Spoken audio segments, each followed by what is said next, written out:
Isang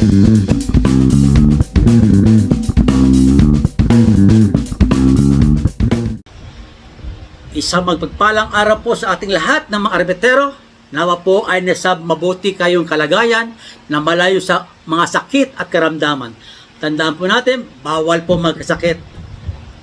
Ipagpapatuloy po natin ang pagtalakay sa Article 12 jump ball at alternating possession. Noong nakaraan ay tinalakay natin ang tungkol sa jump ball. At ngayon naman po, sa third episode ko, ay tatalakayin natin ang alternating possession. Ano po ba ang alternating possession? Sabi sa PIBA, sa English, sa Wikang English, alternating possession is a method of causing the ball to become live with a throw-in rather than a jump ball. So ngayon po, isa lamang po ang ating jump ball. In the beginning jump ball, beginning start of the game. Isang beses na lamang po. After that, every time nagkaroon ng jump ball situation, alternating arrow na po yun.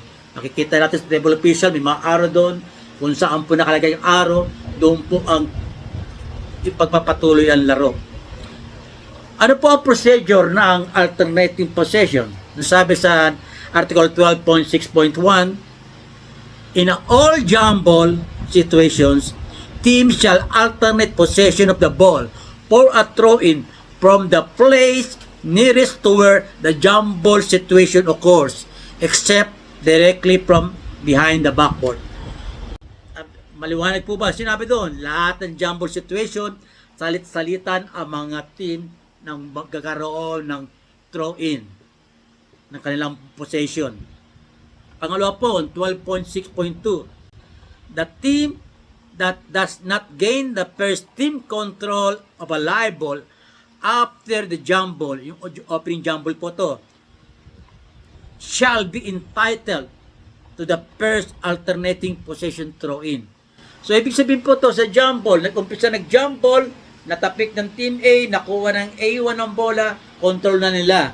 So, in next jump ball situation, ang arrow po ilalagay sa Team B na, magiging Team B. Maliwanag po ba? Ang Article 12.6.3, ito maganda rin po to. The team entitled to the next alternating possession at the end of any quarter or overtime shall start the next quarter or overtime with a throw-in from the center line extended opposite the scorer's table, unless there are further free throws and possession penalty to be administered.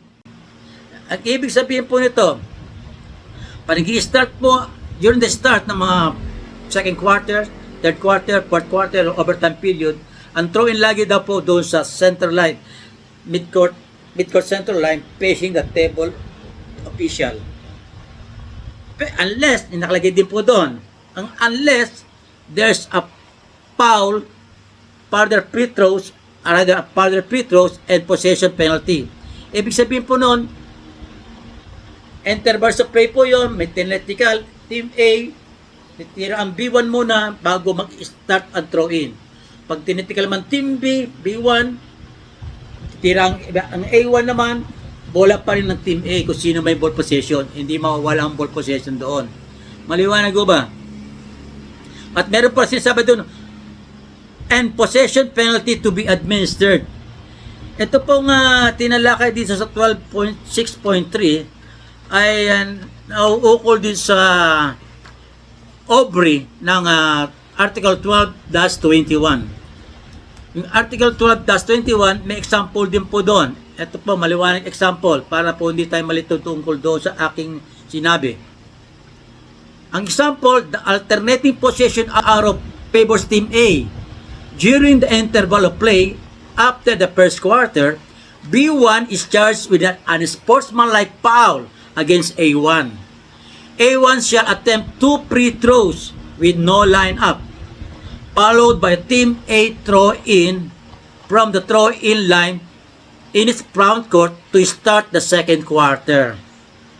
The alternating possession arrow in favor of Team A remains unchanged. After the throw-in, the ball lodges between the ring and the backboard in Teams A front court. Isa-isahin po natin to. Sabi doon sa example, para po maliwanagan tayo dun sa Article 12.6.3. Sabi po doon sa example, ang arrow po, pabor sa Team A. Okay? Interval sa play. Nagkaroon ng unsportsmanlike foul ang B1. So, magkakaroon ng 2 free throw ang A1. Ang arrow nila ay nandoon pa rin.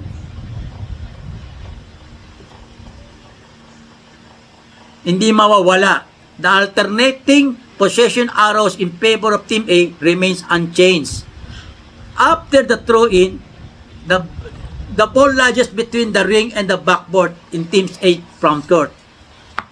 Isayin natin ito. Baka malito po kayo lahat. During intervals of game, ball possession ng Team A, nagkaroon ng unsportsmanlike foul ang B1 sa A1. So, resumption of game, magtitira ng 2 free throw, ball 2 free throw ang Team A, at yung ball possession nila, yung arrow, hindi po mababago, unchanged po yun. After the throw-in daw, kanila na bola. After the throw-in, nag-throw-in ng A1, the ball lodges between the ring and the backboard in Team's front court. Naibit po. Ang interpretation ng FIBA roon, ito, this is a jump ball situation. The game shall be resumed with the Team A throw in from behind the end line in its front court, except from directly behind the backboard. Team A shall have 14 seconds shot clock. The direction of alternating possession arrow shall be reversed immediately after the Team A throw in has ended. Maliwanag ko ba? Kaya ganda itong Article 12.6.3. Kung may rulebook po kayo, i-analyze nyo po ito, basahin nyo maigi din. Pag analyze po nito, binabasa nyo ito, nag-i-imagine kayo. Nagkakaroon kayong imagination, B1, unsportsmanlike foul, A1, ito ganito and so and so. Basahin nyo unti-unti yun at maunawa nyo, hindi po kayo maliligaw.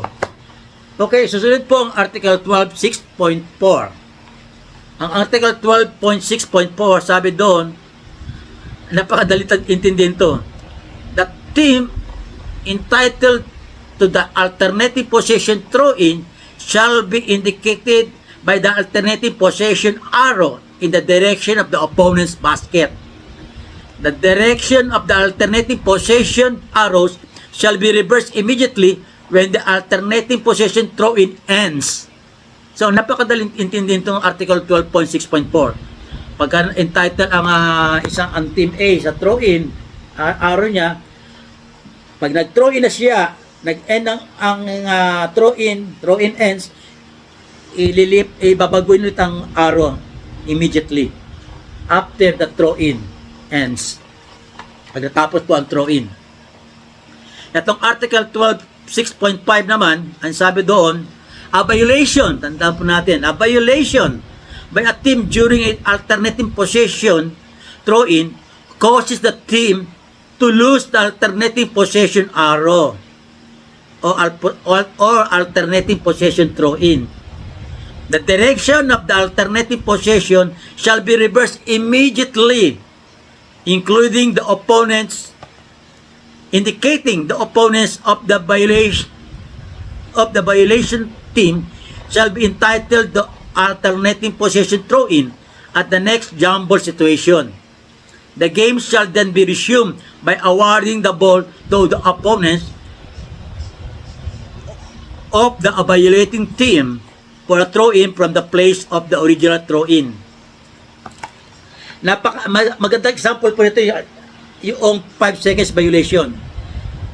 Yung throw-in daw ng Team A galing sa arrow, nakuha nila alternating arrow, mag-throw in sila from the alternating position, inabutan sila ng 5 seconds doon, stepping on the line, or pasok yung katawan niya roon, then natas niya ang bola, nawala ang panakahawak ng bola, sa one of the 9 players inside the court, violation po yun, at ang kanilang possession, alternative possession ng arrow ay mawawala, mapoforfeit.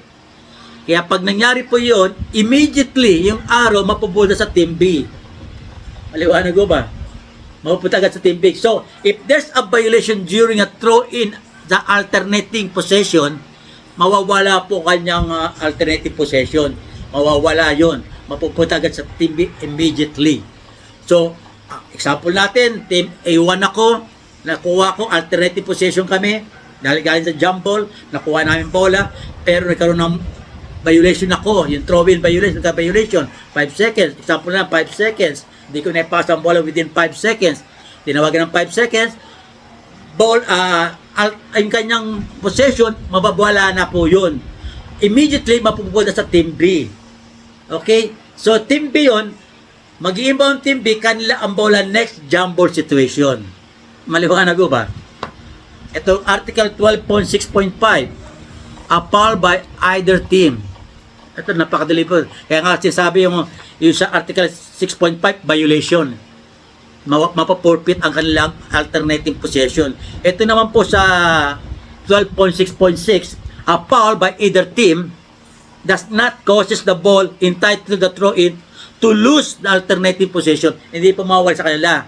Pati po yung foul during an alternating possession throw-in or foul before the start of a quarter other than the first quarter or overtime. So, ito ibig sabihin po nito. Pag nagkaroon ng foul before the start of the game, hindi po mawawala yung mga alternating possession nila. Pag nagkaroon ng foul, either team, kabilaan, nagkaroon ng foul, hindi mawawala yung possession kung possession ng team A, team A. Kung alternative possession team B, sa team B po rin po. Dahil foul po ito. Kahit during the alternative possession throw-in, magkakaroon ng throw-in po, no? Alternating throw-in, ang player, nagkaroon ng foul either team, hindi po mawawala ang alternative possession nila. Mawawala lamang po ang alternative possession ng isang team if there's a violation. Maliwanag ko ba? Nawa po, maliwanagan sa mapagtalakay na to at ating susunod na pagtalakay yung mga example ng mga sitwasyon na nangyari at yung pong sinasabi ng Obre, yung interpretation nila kung sakali mangyari yon, para po ang mga referee ay hindi mahirapan sa pagresolba sa lahat ng sitwasyon na nangyayari. Kaya nga po ang payo ko sa mga referee, lalo kung wala kayong rulebook, meron po sa internet dyan, i-search nyo po. Pero mas maigi po, kung meron kayong rulebook, dahil kaganda ng rulebook, kahit bit nyo ang rulebook, kahit saan pumunta ang venue, kahit nasa bus kayo, nakasijip kayo, pwede kayo magbasa-basa ng isang article para maliwanagan kayo. Kasi kung aasa lagi ka sa laptop, sa internet, mag-scroll pa kayo, maghahanap pa kayo, samantala po sa rulebook po, mas madaling hanapin to.